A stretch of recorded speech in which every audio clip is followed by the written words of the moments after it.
అమరావతి రాజధాని అంశంపై నంద్యాల తెలుగు గంగ కార్యాలయంలో నిర్వహించిన మీడియా సమావేశంలో ఆలగడ్డ ఎమ్మెల్యే భూమా అఖిలప్రియ కీలక వ్యాఖ్యలు చేశారు. లోక్సభలో అమరావతిని రాజధానిగా కొనసాగించే బిల్లు పంపినట్టు సమాచారం నేపథ్యంలో నారా చంద్రబాబు నాయుడు హయాంలో చేపట్టిన అభివృద్ది కార్యక్రమాలను ఆమె ప్రస్తావించారు.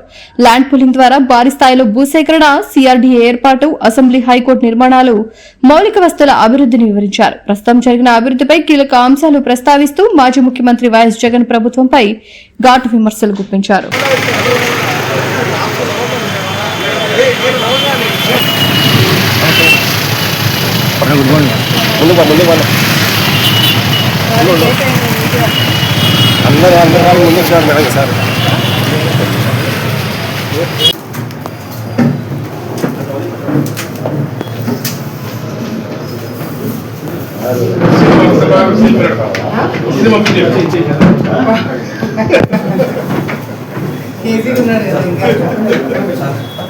అందరికీ నమస్కారాలు.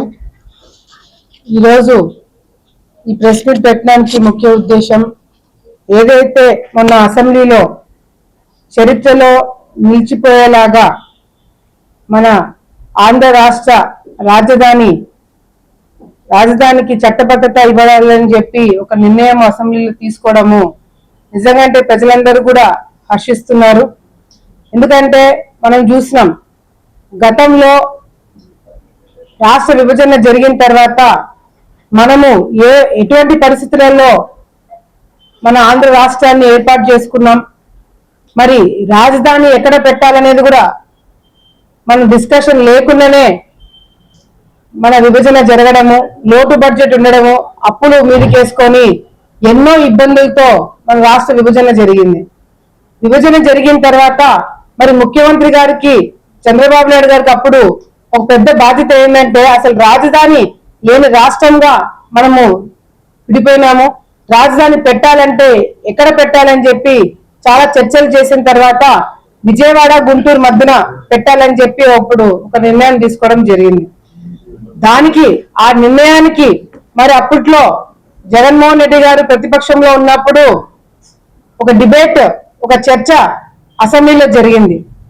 ఆ చర్చ జరిగినప్పుడు మేమందరం కూడా, మేము వైఎస్ఆర్సీపీ పార్టీలో ఉన్నాం అప్పట్లో, ఆ డిస్కషన్ జరిగినప్పుడు కూడా ఎక్కడ కూడా ఎటువంటి అబ్జెక్షన్ పెట్టకుండా జగన్మోహన్ రెడ్డి గారు మేము మద్దతు ఇస్తున్నాము, అమరావతి రాజధానిగా ఉండాలని చెప్పి మేము మద్దతు ఇస్తున్నామని చెప్పి చాలా క్లియర్ గా చెప్పడం జరిగింది. నేను ఇక్కడే ఇల్లు కట్టుకుంటాను అని చెప్పి చెప్పడం జరిగింది. మా వాళ్ళందరూ ఇక్కడే ఇల్లు కట్టుకుంటారని చెప్పి చెప్పడం జరిగింది. కానీ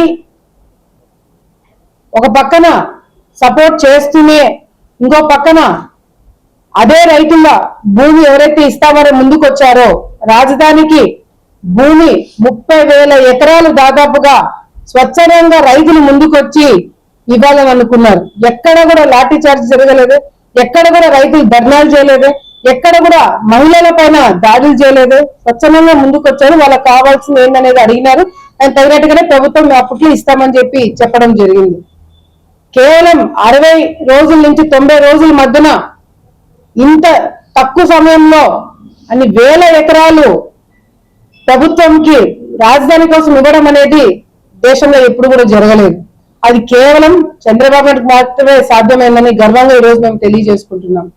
మరి అటువంటి రాజధాని మేము మద్దతు ఇస్తున్నామని చెప్పంగానే రైతులు భూమి ఇవ్వడానికి ముందుకు వస్తుంటే వాళ్ళ భూములు కాలుస్తారు, వాళ్ళ పంటలు కాలుస్తారు, భూమి ఇవ్వద్దని చెప్పి బెదిరిస్తారు. ఒక పక్కన అవి కూడా చేశారు. కానీ ఏదేమైనా భూమి ఇవ్వాలని నిర్ణయించుకొని రైతులు అప్పుడు ఇవ్వడం జరిగింది. ఇది ఒక పక్కన జరుగుతూనే మరి 30,000 ఎకరాలు భూమి ఇచ్చిన తర్వాత ఆ ప్రభుత్వము రాలేకపోయింది. జగన్ ప్రభుత్వం వచ్చిన తర్వాత, వైఎస్ఆర్సీపీ నాయకులు అధికారంలోకి వచ్చిన తర్వాత కూర్చోడానికి అసెంబ్లీ ఎవరు కట్టించినారు, హైకోర్టు ఎవరు కట్టించినారు? ఇవన్నీ ఉమ్మడి రాష్ట్రంలో ఉన్నప్పుడు కట్టినవి కాదు. చంద్రబాబు నాయుడు గారు 14-19 టైంలో కట్టించిన భవనాల్లోనే ఈరోజు అసెంబ్లీలు కూడా జరుగుతున్నాయి. జగన్మోహన్ రెడ్డి గారు వచ్చిన తర్వాత రాజధానిని అభివృద్ధి చేస్తారేమో, ఇంకా గొప్పగా ఏమైనా చేస్తారేమో అని చెప్పి నమ్మి ఓట్లేసిన వాళ్ళ పరిస్థితి ఏంటి? ఒక్క రాజధాని కాదు, నేను ఇంకొక రెండు రాజధానులు ఇస్తాను మీకు అని చెప్పి ఏదో చాక్లెట్లు బిస్కెట్లు ఇచ్చినట్టుగా 3 రాజధానులు చెప్పి ఆంధ్ర రాష్ట్రాన్ని నవ్వుల పాలన చేసింది జగన్మోహన్ రెడ్డి. దేశంలో ఎక్కడ కూడా ఈ 3 రాజధానులు లేవు. అటువంటిది ఒక రాజధాని కట్టుకోవడానికే మనకి లోటు బడ్జెట్తో డబ్బులు లేక ఇబ్బందులు పడుతుంటాయి. ఈయన 3 రాజధానులు కట్టిస్తాడంట. 3 రాజధాని పేరు మీద 3 ముక్కల ఆట ఆడి రాష్ట్రాన్ని విభజన చేసి ఆల్రెడీ ముక్కలైన రాష్ట్రాన్ని ఇంకా 3 ముక్కల ఆటలు ఆడి రాయలసీమ ప్రాంతం వాళ్ళని మోసం చేసి అమరావతి రైతుల భూమి ఇచ్చిన వాళ్ళ మీద వాళ్ళని రోడ్డు మీదకి తీసుకొచ్చి విశాఖపట్నంలో కబ్జాలు చేసి వాళ్ళని ఇబ్బంది పెట్టి ఏ ప్రాంతం వాళ్ళు కూడా సంతోషంగా లేకుండా చేసినాడు.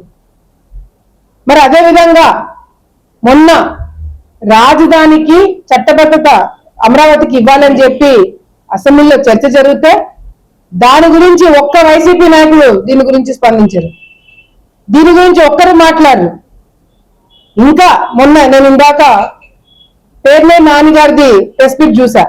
ఆయన అంటున్నారు జగన్మోహన్ రెడ్డి గారు ప్రభుత్వం వచ్చిన తర్వాత మేము చాలా గొప్ప పనులు చేస్తాము. చంద్రబాబు నాయుడు ఏం చేసినాడు? ఒక హైకోర్టు కట్టినాడు, ఒక అసెంబ్లీ కట్టినాడు, 2-3 బిల్డింగ్లు కట్టినాడు, కొన్ని రోడ్లు వేసినాడు. దీనికా రాజధాని అని చెప్పి మాట్లాడుతున్నారు. మరి వీళ్ళేం చేస్తున్నారు? సరే మేము అన్నే చేశామని చెప్పి మీరు మాట్లాడుతున్నారు కదా, మరి వైసీపీ నాయకులు మీరు అధికారంలోకి వచ్చిన తర్వాత రాజధాని కోసం ఎంత డబ్బు ఖర్చు పెట్టినారు? పోలవరం కోసం ఎంత డబ్బు ఖర్చు పెట్టినారు? ఇరిగేషన్ ప్రాజెక్టుల గురించి ఎంత ఖర్చు పెట్టారు? ఏమీ లేదు, అన్ని సున్నా. ఏమి వీళ్ళు ఖర్చు పెట్టారంట, వీళ్ళు అభివృద్ధి చేయరంట. కానీ మేము ఎందుకు తక్కువ చేశామని చెప్పి మా మీద ప్రశ్నిస్తున్నారు.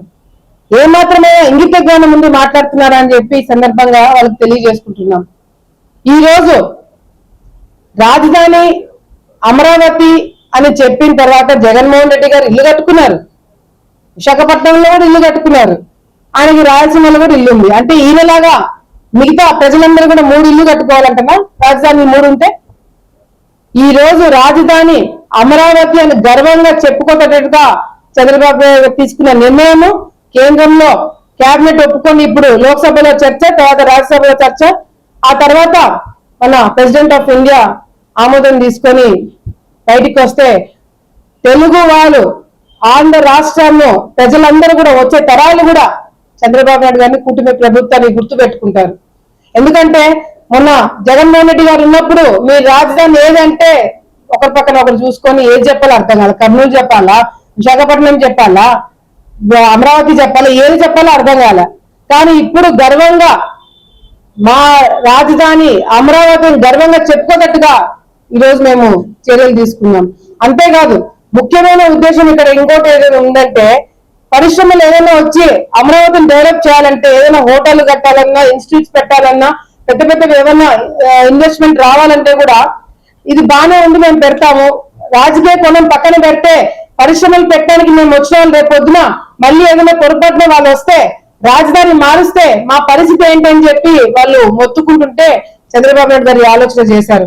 మళ్ళీ రాజధాని జోలికి ఎవరు పోకుండా, మళ్ళీ ప్రజల జీవితాలతో ప్రజల నిర్ణయాలతో ఆడుకోకుండా ఈ రోజు ఒక చరిత్రలో నిలిచిపోయేలాగా ఈ నిర్ణయం తీసుకొని చట్టబద్ధత ఇవ్వడమే కాకుండా కేంద్రాన్ని ఒప్పించి ఈ రోజు లోక్సభ రాజ్యసభలో ఆమోదం జరిగి బయటికి వస్తే మాత్రము ప్రజలందరూ కూడా హర్షిస్తున్నారు, సంతోషపడుతున్నారు. ఈ తుగ్లక్ లాంటి పరిపాలన మళ్ళీ పొరపాటున కూడా రాదు, రాకుండా చేస్తాము. కానీ ఒకవేళ వచ్చినా కూడా ప్రజలకు ఇబ్బంది లేకుండా రాజధాని కాపాడుకోవడానికి నిర్ణయం తీసుకున్నాం. ఈరోజు రాయలసీమలో చూసుకుంటే హైకోర్టు తీసుకొస్తామని చెప్పి పాలాభిషేకం చేశారు. హైకోర్టు కాదు కదా, బెంచ్ కూడా ఇవ్వలేకపోయారు. మేము ఫస్ట్ నుంచి మా స్టాండ్ బెంచ్ మేము అప్రూవ్ చేయడం జరిగింది. అంతేకాకుండా రాయలసీమకి ప్రాజెక్టులు అన్నారు. ఎక్కడ తీసుకొచ్చారు ప్రాజెక్టులు? చివరి ఆయకట్టు వరకు నీళ్లు తీసుకురావాలని ఎప్పుడైనా ఏ రోజైనా మాట్లాడినారా? అంతెందుకు ఈ రోజు తెలుగు ఆఫీస్ లో మనం కూర్చున్నాం, ఇరిగేషన్ డిపార్ట్మెంట్ ఆఫీస్ లో కూర్చున్నాం. ఏ ఒక్క రోజైనా ఏ ఎమ్మెల్యే అయినా వైసీపీ నాయకులు ఎవరైనా ఎప్పుడైనా వచ్చి ఇక్కడ కూర్చున్నారా? అసలు ఏం జరుగుతుందో ఎప్పుడైనా చూసినారా? చివరి ఆయకట్టు కంటే నీళ్లు రావాలంటే ఏం చేయాలో మీకు తెలుసా? ఏమీ లేదు. ఏమంటే అధికారులకు ఫోన్ చేస్తే నీళ్లు పంపి అంతే, మా పని అయిపోయింది.